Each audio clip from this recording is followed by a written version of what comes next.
Você sabia que existe um pecado que Deus nunca vai perdoar?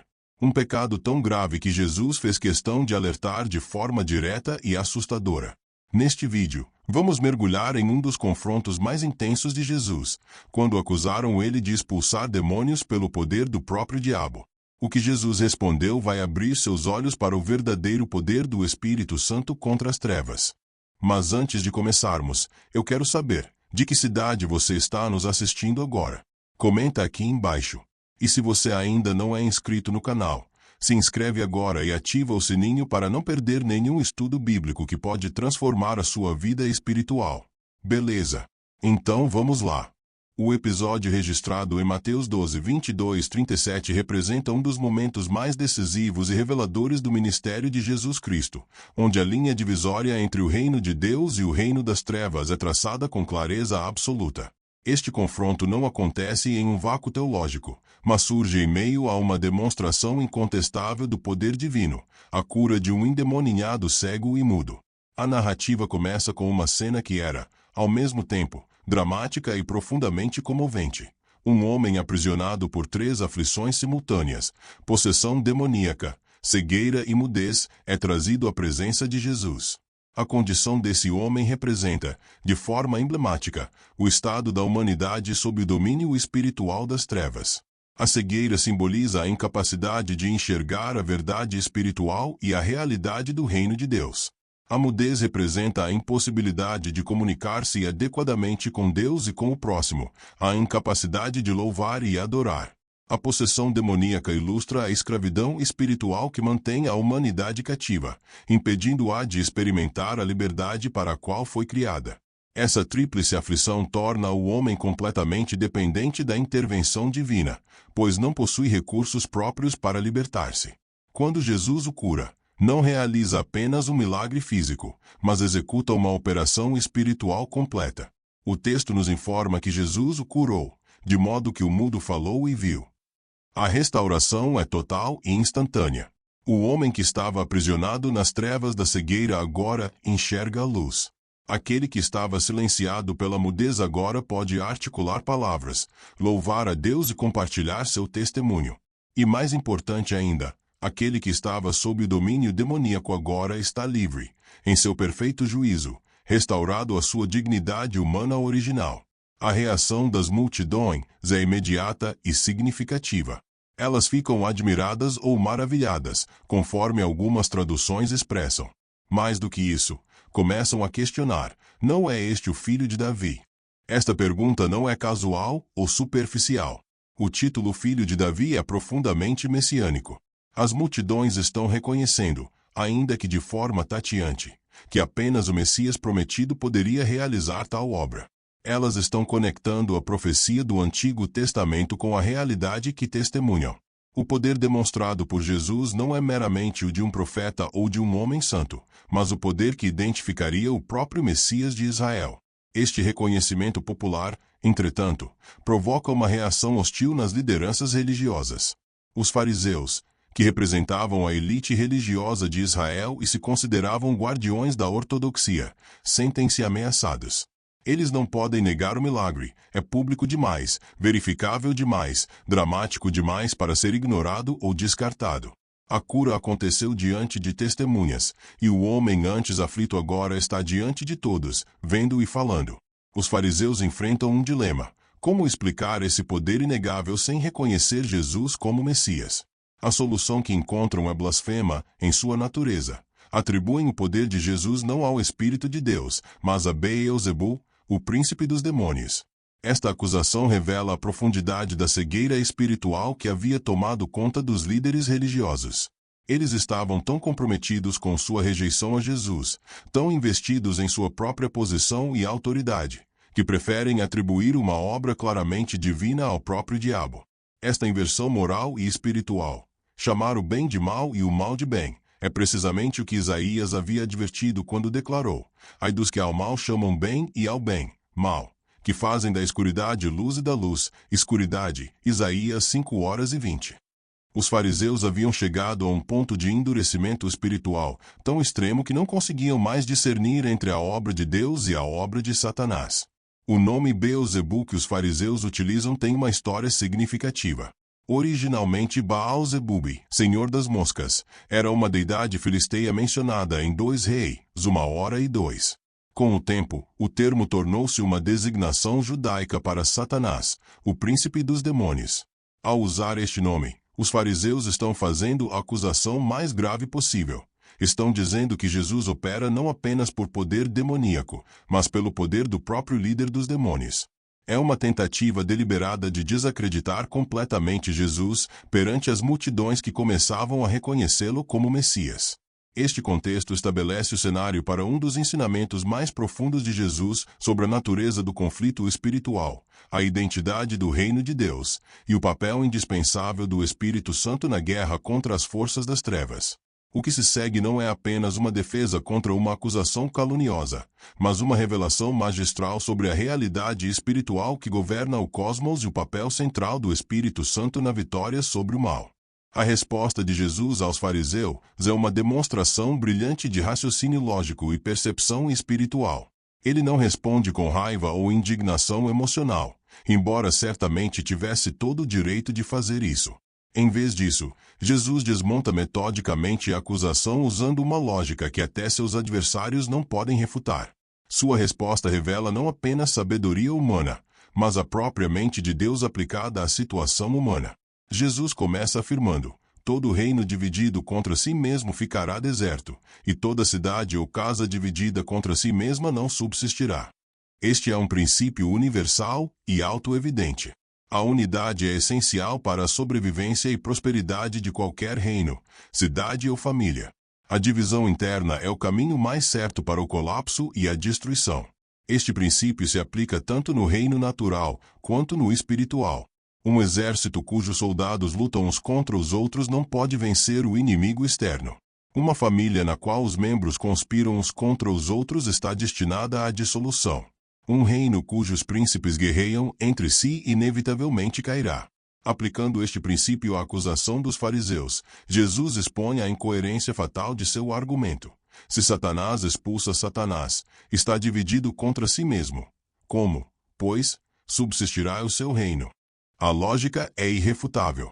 Se Jesus estivesse realmente expulsando demônios pelo poder de Beelzebu, então Satanás estaria trabalhando contra seus próprios interesses.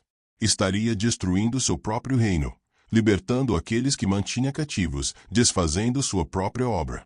Isto seria absurdo do ponto de vista estratégico. Satanás não é um tolo que sabota seus próprios objetivos. Ele é apresentado nas Escrituras como astuto, calculista e determinado em seus propósitos malignos. A possessão demoníaca não é um fim em si mesma para Satanás, é um meio para manter as pessoas em cativeiro, longe de Deus, destruindo a imagem divina nelas. Quando Jesus expulsa demônios, ele está destruindo a obra do diabo, libertando cativos, restaurando pessoas à sua dignidade e propósito original. Esta é claramente uma obra contrária aos interesses de Satanás. Portanto, a ideia de que Satanás forneceria o poder para desfazer sua própria obra é logicamente insustentável. Jesus então amplia seu argumento com uma segunda observação penetrante. E, se eu expulso demônios por Beelzebu, por quem os expulsam vossos filhos? Por isso, eles mesmos serão os vossos juízes. Aqui, Jesus aponta para uma inconsistência gritante no raciocínio dos fariseus. No judaísmo da época, havia exorcistas que praticavam a expulsão de demônios usando várias fórmulas e invocações.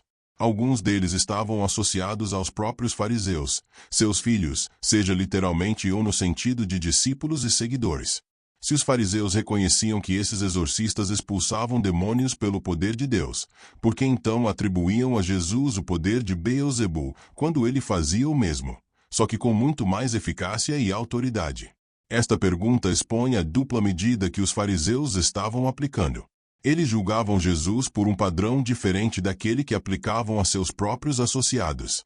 Quando seus próprios exorcistas expulsavam demônios, quando conseguiam fazê-lo, isso era atribuído ao poder de Deus.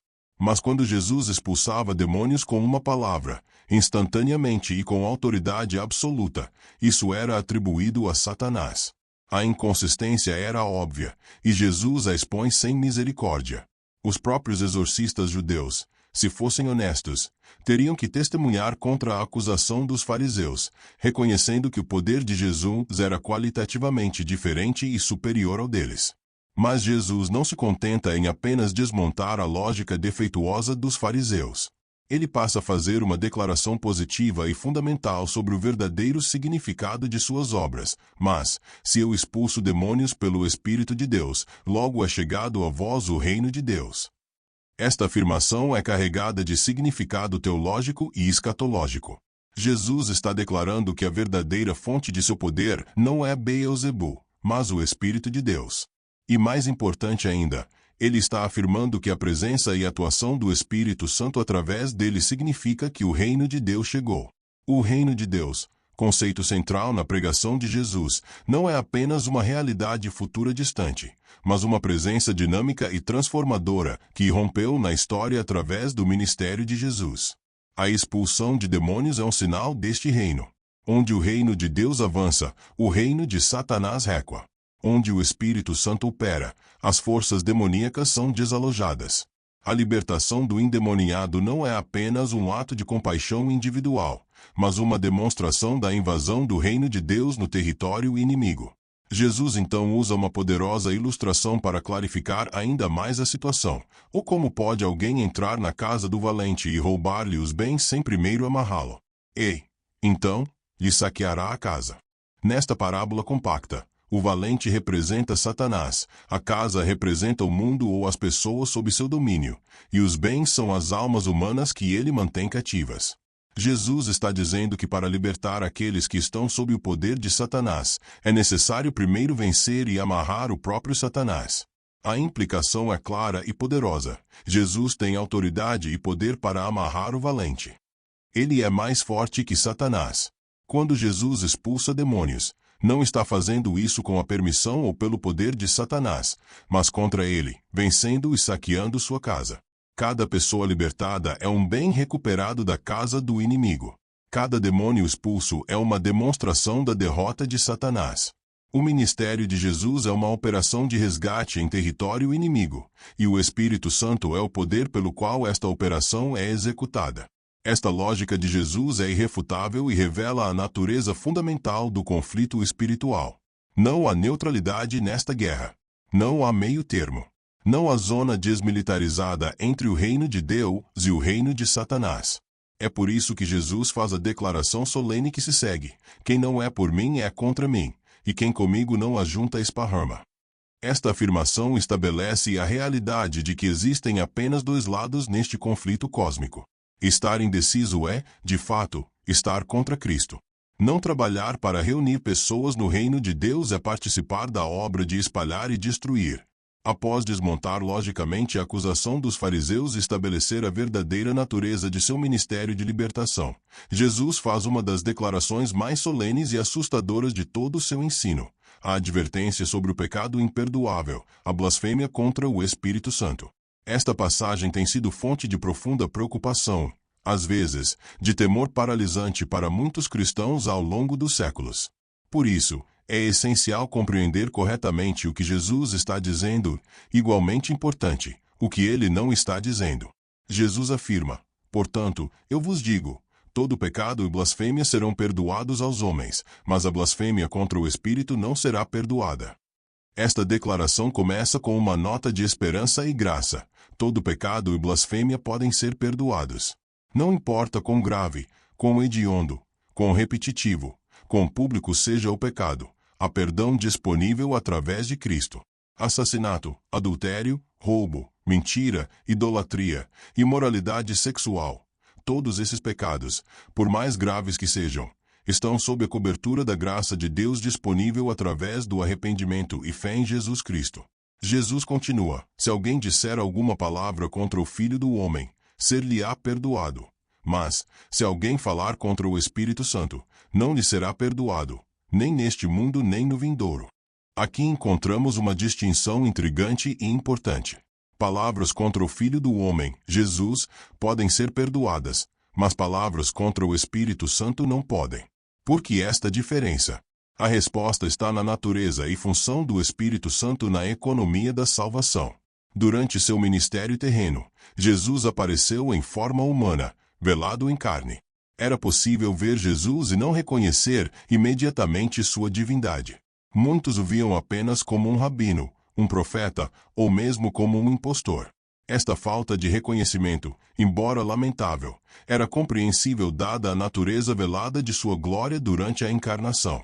Pessoas sinceras podiam se confundir sobre sua identidade. Mesmo os discípulos levaram tempo para compreender plenamente quem ele era.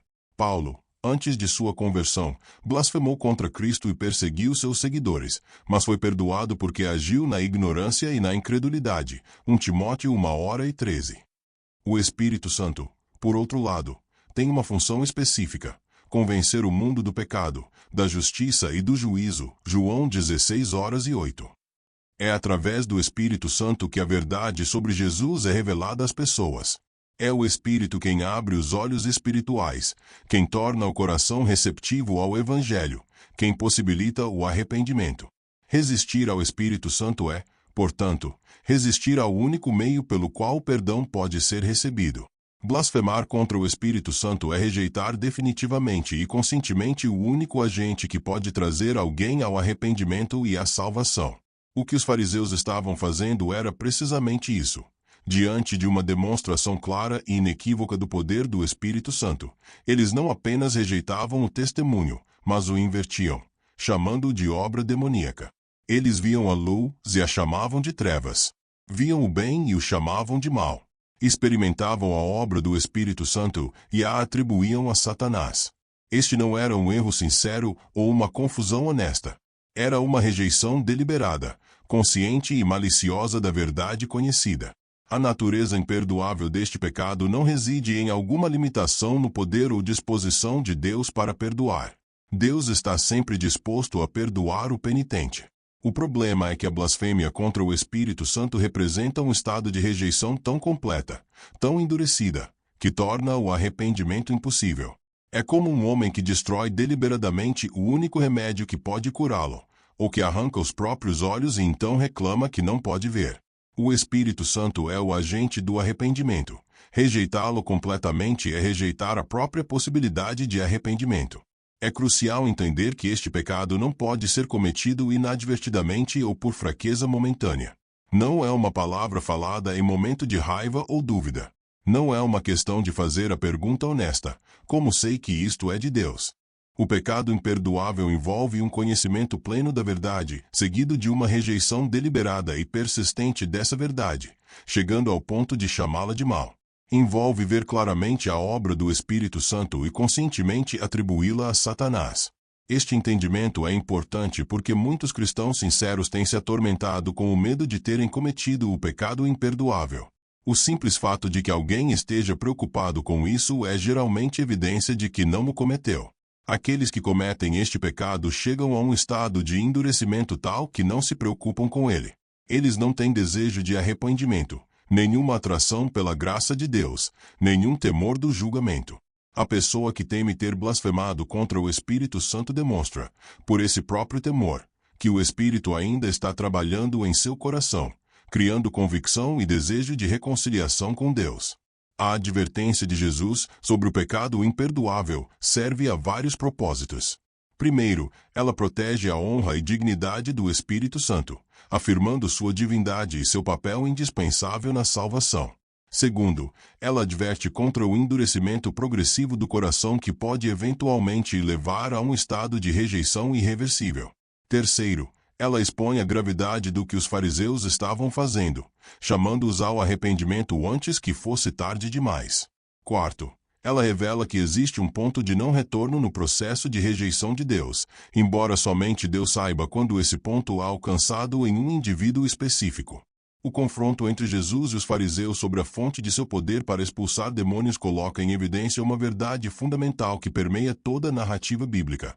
O Espírito Santo é o agente ativo e poderoso de Deus na terra, executando a vontade divina, trazendo libertação aos cativos e estabelecendo o reino de Deus contra as forças das trevas. Este episódio não é apenas sobre um debate teológico, é uma revelação prática e demonstrável do poder do Espírito Santo em operação. Quando Jesus afirma se eu expulso demônios pelo Espírito de Deus, ele está fazendo mais do que apenas identificar a fonte de seu poder. Ele está revelando a natureza da guerra espiritual e o papel central do Espírito Santo nessa batalha. Ao longo das Escrituras, vemos o Espírito Santo consistentemente associado ao poder de Deus manifestado no mundo físico e espiritual. No Antigo Testamento, o Espírito vinha sobre líderes, profetas e reis, capacitando-os para suas missões. O Espírito era a força dinâmica através da qual Deus executava seus propósitos na terra. No caso específico do ministério de Jesus, o papel do Espírito Santo é explícito e fundamental desde o início. Jesus foi concebido pelo Espírito Santo no ventre de Maria. No seu batismo, o Espírito desceu sobre ele em forma corpórea como pomba. Imediatamente após, Jesus foi levado pelo Espírito ao deserto para ser tentado. Lucas registra que Jesus retornou no poder do Espírito para a Galileia, em sua sinagoga natal. Aplicou a si mesmo a profecia de Isaías: o Espírito do Senhor está sobre mim, porque ele me ungiu para evangelizar os pobres. Lucas 4:18.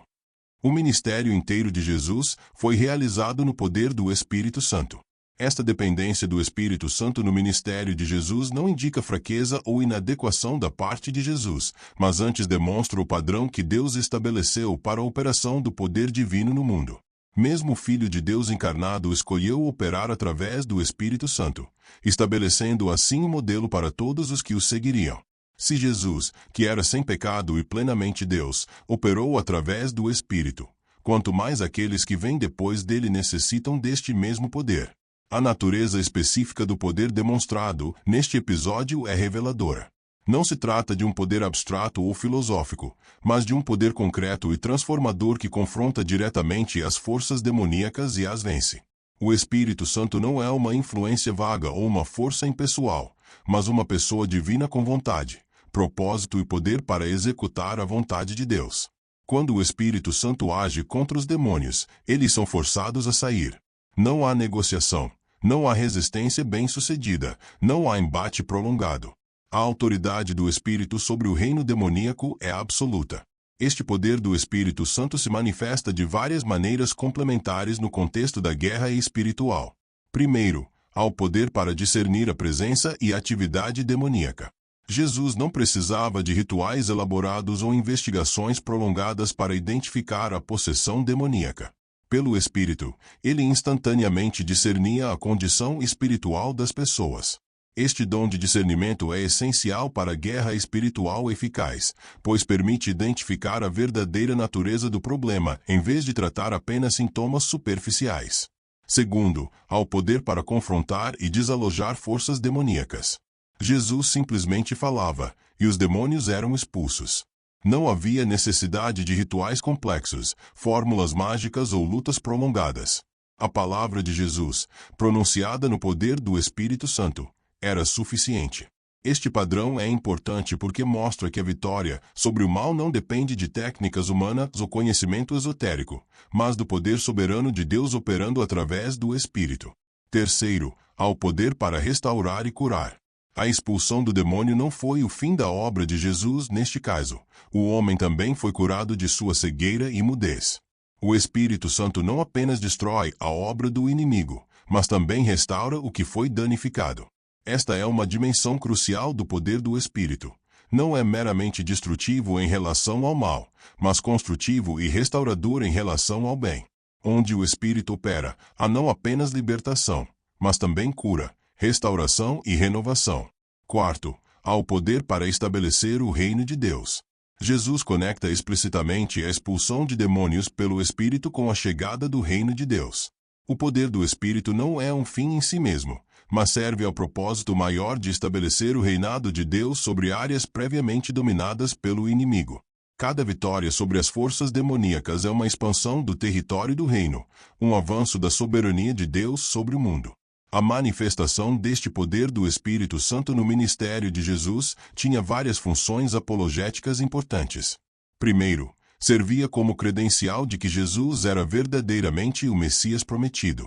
As profecias do Antigo Testamento indicavam que quando o Messias viesse, haveria sinais específicos. Os cegos viriam, os surdos ouviriam, os mudos falariam, os cativos seriam libertados. Jesus estava cumprindo estas profecias diante dos olhos de todos, demonstrando sua identidade messiânica através do poder do Espírito. Segundo, estas demonstrações de poder serviam como evidência da natureza do reino que Jesus vinha estabelecer. Não era um reino político ou militar, conquistado pela força das armas, mas um reino espiritual, conquistado pelo poder do Espírito de Deus vencendo as forças das trevas.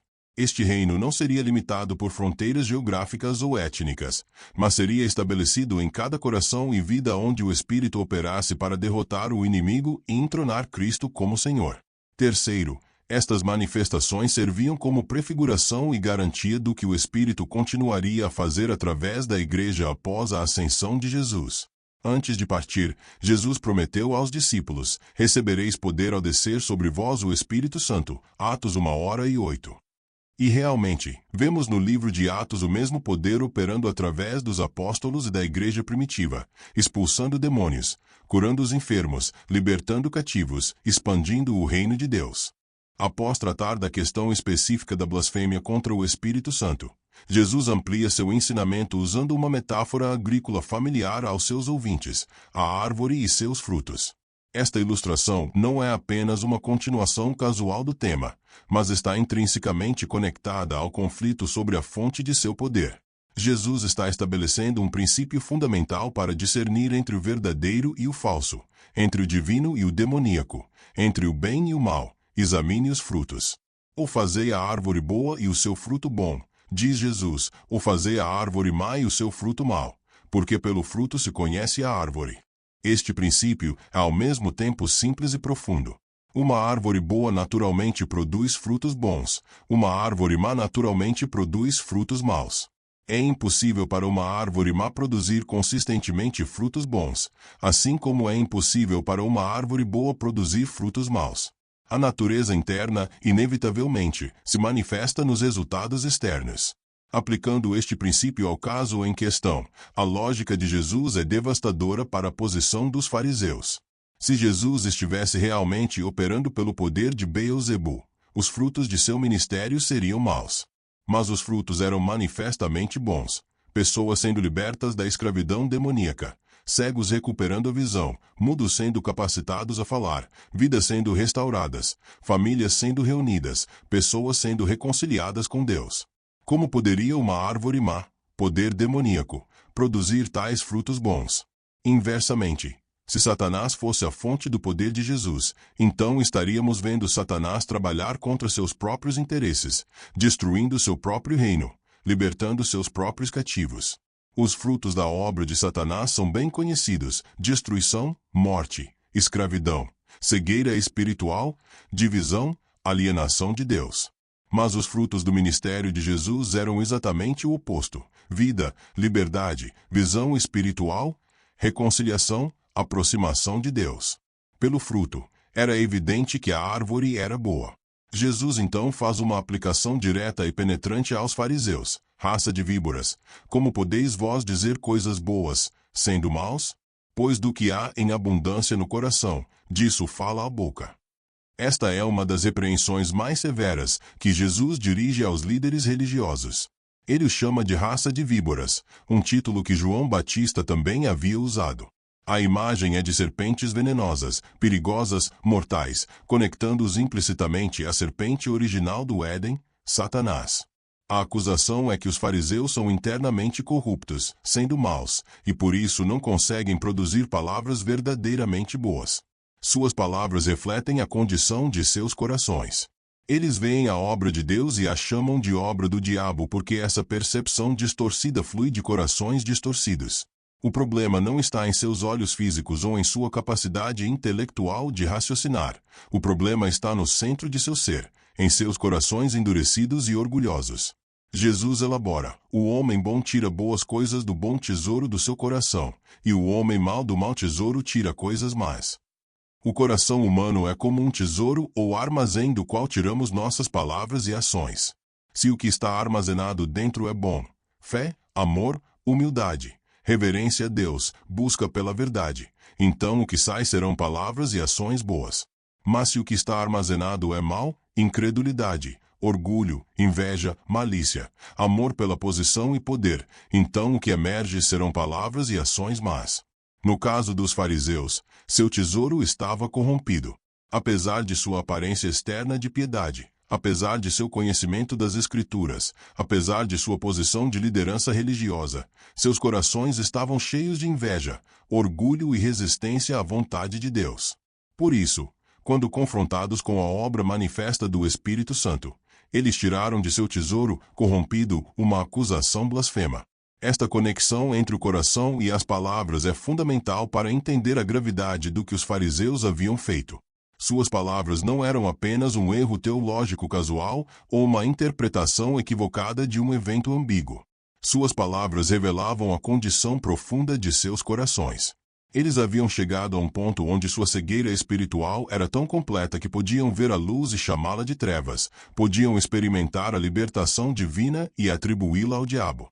Jesus continua com uma advertência solene. Mas eu vos digo que de toda palavra ociosa que os homens disserem hão de dar conta no dia do juízo. Esta declaração expande o princípio para além do caso específico dos fariseus. Não é apenas a blasfêmia flagrante que será julgada, mas toda palavra ociosa. O termo grego usado aqui, argos, pode significar inútil, improdutiva, vazia, sem propósito. São palavras que não edificam, que não servem a nenhum propósito bom, que desperdiçam o dom da fala. Se até as palavras ociosas serão julgadas, quanto mais as palavras maliciosas, caluniadoras, blasfemas. Jesus está estabelecendo que nossas palavras têm peso eterno. Elas não são meras vibrações no ar que desaparecem sem consequência. Cada palavra é registrada e será avaliada no dia do juízo. Esta é uma verdade que deveria levar toda pessoa a uma profunda consciência da responsabilidade que acompanha o dom da fala. Jesus conclui: porque, por tuas palavras, serás justificado, por tuas palavras, serás condenado. Nossas palavras servem como evidência do que está em nossos corações. Elas revelam nossa verdadeira natureza, nossas verdadeiras prioridades, nossa verdadeira condição espiritual.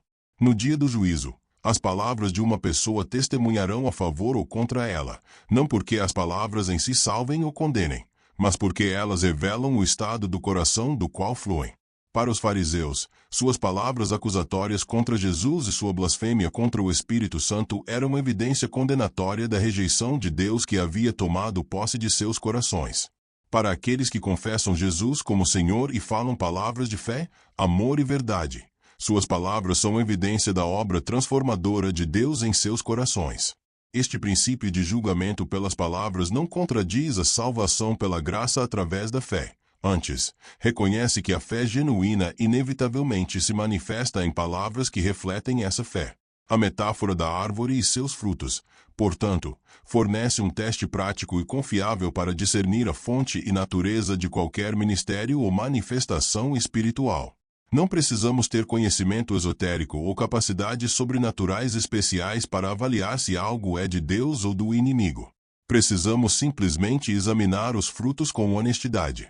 Frutos como amor, alegria, paz, paciência, bondade, fidelidade, mansidão e domínio próprio indicam a presença e obra do Espírito Santo.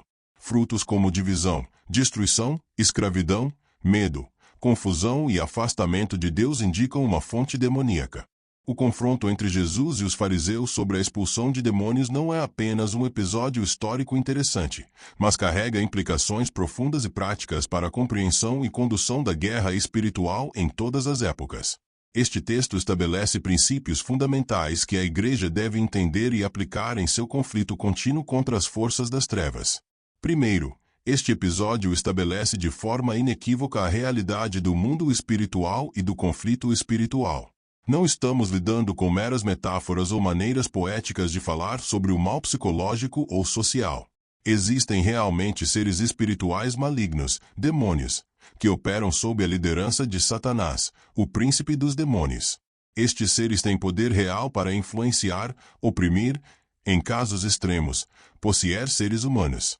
Eles trabalham ativamente para destruir a imagem de Deus nas pessoas, para mantê-las afastadas de Deus, para perpetuar cegueira espiritual e escravidão.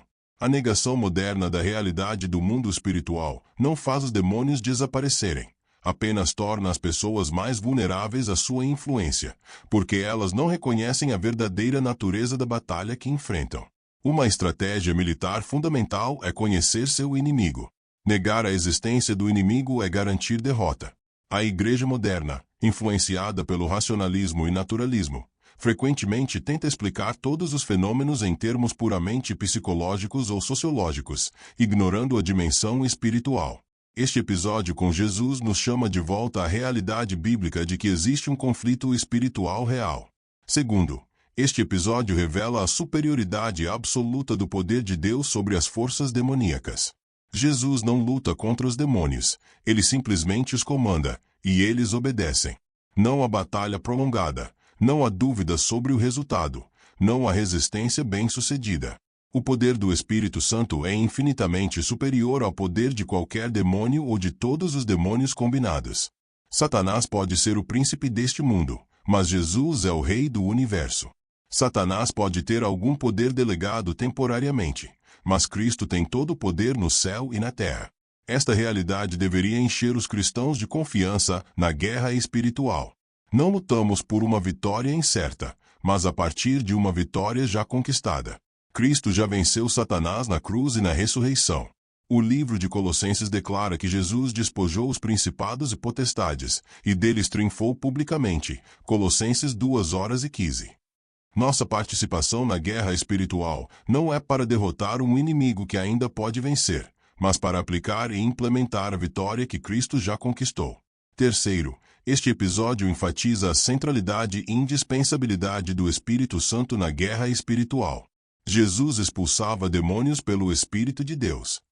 Não era por sua própria força humana, não por técnicas especiais, não por conhecimento secreto, mas pelo poder do Espírito Santo. Este padrão é consistente no Novo Testamento. Os apóstolos, ao enfrentarem forças demoníacas, o faziam no nome de Jesus e pelo poder do Espírito Santo. Para a igreja hoje, isto significa que a guerra espiritual eficaz não é uma questão de aprender métodos ou fórmulas corretas, mas de estar cheio e capacitado pelo Espírito Santo. Paulo instrui os efésios a enchei-vos do Espírito, Efésios 5:18, e depois descreve a armadura espiritual e a guerra de oração, Efésios 6:10-20. A sequência não é acidental. Antes de poder usar efetivamente as armas espirituais, precisamos estar cheios do Espírito. Quarto, este episódio nos ensina sobre o propósito e objetivo da guerra espiritual. Jesus não expulsava demônios meramente como demonstração de poder ou para impressionar as multidões. Cada expulsão era um ato de compaixão e restauração, libertando uma pessoa específica de tormento e escravidão, restaurando-a à dignidade e propósito para os quais foi criada. Além disso, cada expulsão era um avanço do reino de Deus, uma invasão do território inimigo, uma expansão da soberania de Deus. A guerra espiritual, portanto, nunca deve ser um fim em si mesma. Não é sobre demonstrar poder espiritual ou acumular experiências dramáticas. É sempre sobre libertar pessoas do domínio de Satanás para o domínio de Deus, sobre restaurar vidas destruídas pelo pecado e pelos demônios, sobre estabelecer o reino de Deus em lugares onde o inimigo antes reinava. Qualquer abordagem à guerra espiritual que perde de vista este propósito redentor e restaurador desviou-se do padrão bíblico. Quinto, este episódio nos alerta sobre o perigo de atribuir erroneamente a obra do Espírito Santo. Os fariseus cometeram o erro fatal de chamar a obra do Espírito Santo de obra demoníaca. Este erro continua sendo possível hoje. Sempre que algo acontece que está fora de nossa experiência ou compreensão usual, existe a tentação de atribuí-lo ao inimigo quando pode ser, de fato, a obra de Deus. Precisamos de discernimento, que é, ele próprio, um dom do Espírito, para avaliar corretamente as manifestações espirituais. O teste dos frutos que Jesus estabelece é crucial aqui. Se a manifestação resulta em pessoas sendo libertas, sendo edificadas na fé, crescendo em amor a Deus e ao próximo, sendo transformadas à imagem de Cristo, então é provável que seja obra do Espírito Santo, mesmo que aconteça de maneiras que não esperávamos. Se, por outro lado, resulta em divisão, confusão, orgulho espiritual, desvio das verdades centrais do Evangelho, então deve ser tratada com suspeita, não importa quão impressionante seja externamente.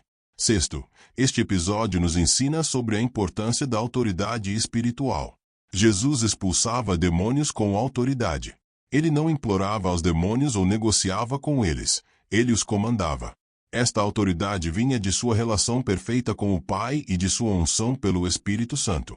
Para os crentes hoje, existe autoridade espiritual disponível, mas esta autoridade está inextricavelmente ligada à santidade de vida, submissão a Deus e dependência do Espírito Santo. O episódio em Atos 19 dos exorcistas judeus que tentaram usar o nome de Jesus sem realmente conhecê-lo serve como advertência aqui. Os demônios responderam: "Conheço Jesus e sei quem é Paulo, mas vocês, quem são?" E então atacaram os exorcistas. Autoridade espiritual não é uma fórmula mágica que qualquer um pode usar. É derivada de uma relação real com Cristo e de viver sob sua senhoria. Enquanto o episódio de Jesus e Beelzebul foca especificamente na expulsão de demônios, ele aponta para uma verdade mais ampla e fundamental sobre o Espírito Santo.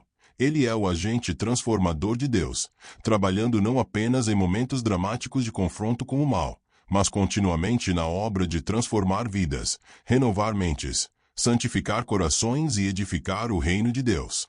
A obra do Espírito Santo não se limita aos confrontos espetaculares com forças demoníacas. De fato, a maior parte de sua obra acontece de maneiras menos visíveis mas igualmente poderosas, convencendo pessoas do pecado, atraindo-as a Cristo, regenerando seus espíritos mortos, habitando nelas como templos, produzindo o fruto do Espírito em suas vidas, capacitando-as para o serviço, guiando-as em toda a verdade, conformando-as progressivamente à imagem de Cristo. Quando Jesus disse: "Eu expulso demônios pelo Espírito de Deus, logo é chegado a vós o reino de Deus", ele está identificando o Espírito Santo como o agente através do qual o reino se manifesta. O reino de Deus não é apenas uma realidade futura escatológica, é uma realidade presente dinâmica onde quer que o Espírito esteja operando. E o Espírito opera de muitas maneiras para estabelecer este reino. A obra de convencimento é fundamental. Jesus ensinou que quando o Espírito viesse, ele convenceria o mundo do pecado, da justiça e do juízo. João 16:8. Sem esta obra do Espírito, nenhuma evangelização humana pode ser eficaz. Podemos apresentar os argumentos mais eloquentes, as evidências mais convincentes, mas é apenas quando o Espírito Santo toca o coração que a pessoa realmente vê sua necessidade de salvação. Este convencimento não é manipulação emocional, mas uma revelação espiritual da verdade. A obra de regeneração é igualmente crucial. Paulo ensina que se alguém não tem o Espírito de Cristo, esse tal não é dele. Romanos 8:9. O novo nascimento, sem o qual ninguém pode ver o reino de Deus, João 3:3, é obra do Espírito Santo. Ele toma um espírito humano morto em delitos e pecados e o vivifica, criando uma nova criatura em Cristo.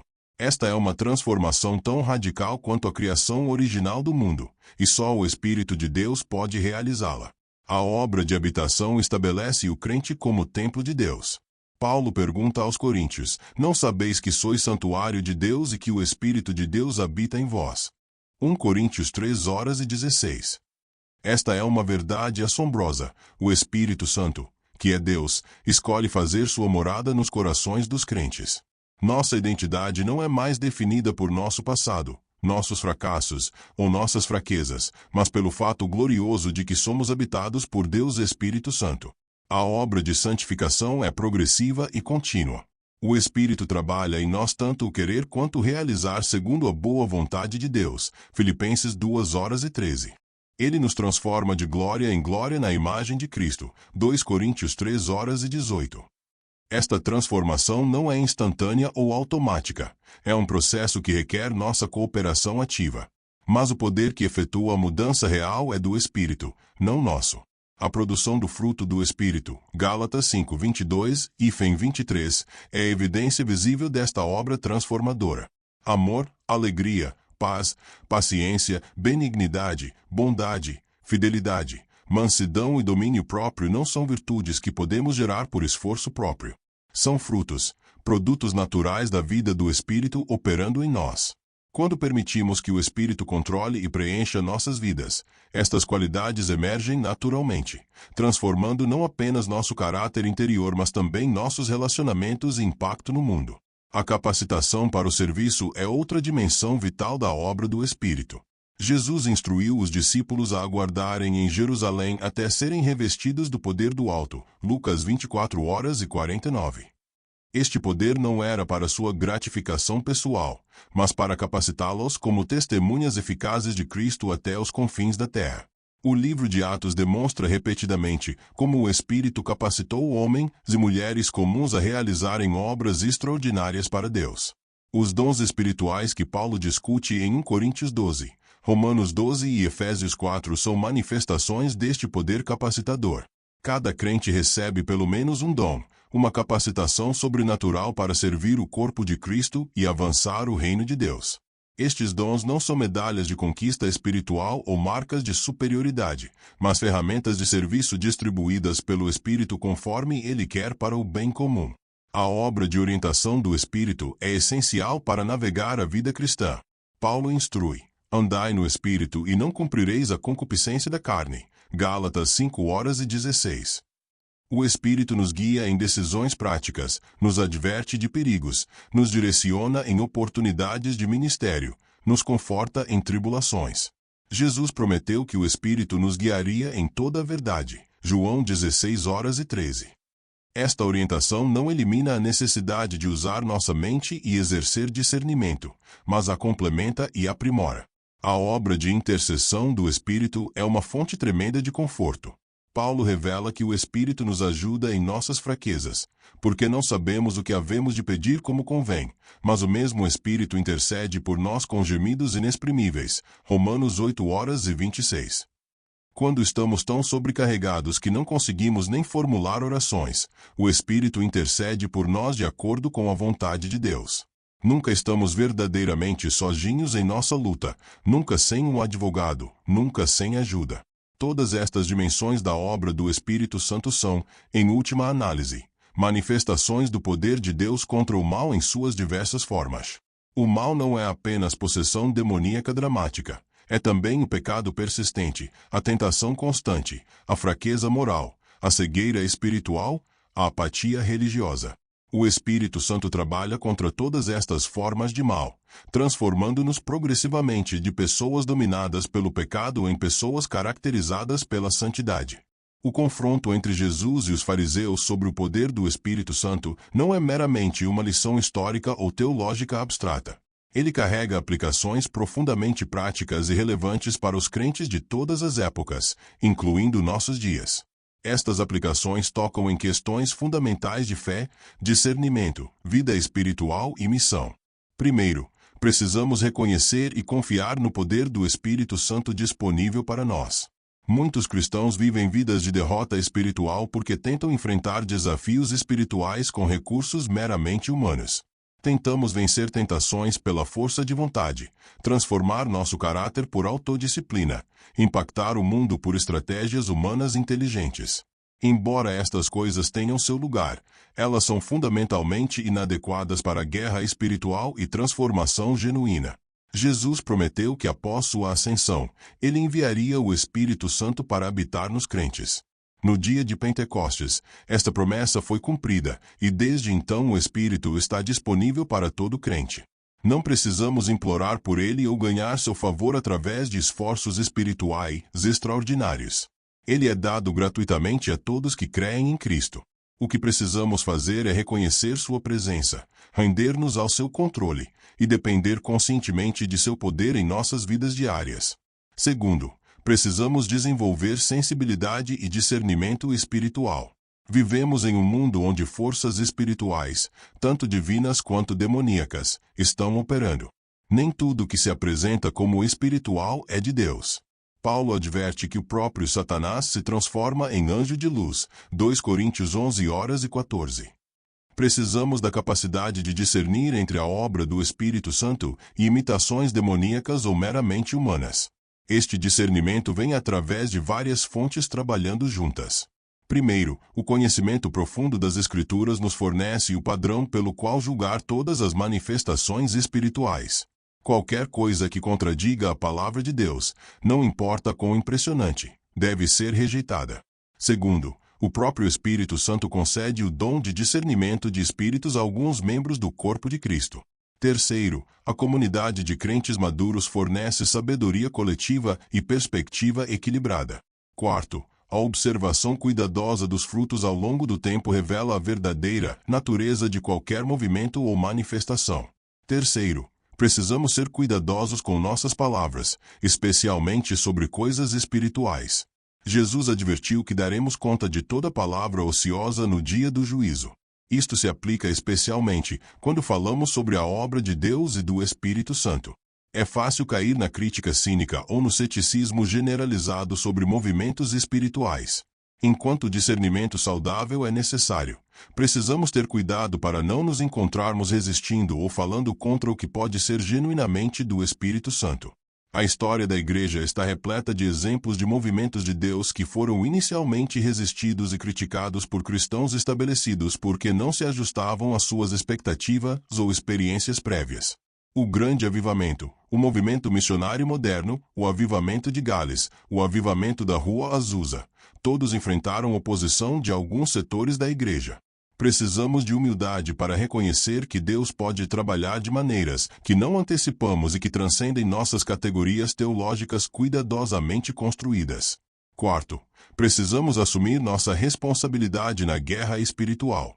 Embora Cristo tenha conquistado a vitória definitiva sobre Satanás, ainda vivemos em um tempo de já e ainda não onde o conflito continua. O inimigo continua ativo, como leão que ruge procurando alguém para devorar. 1 Pedro 5:8. Não podemos ser passivos ou ingênuos sobre esta realidade. Nossa participação na guerra espiritual inclui várias dimensões práticas. Devemos revestir-nos da armadura de Deus diariamente, Efésios 6:10-18, o que significa apropriar-nos conscientemente da verdade, justiça, evangelho, fé, salvação, palavra de Deus e oração.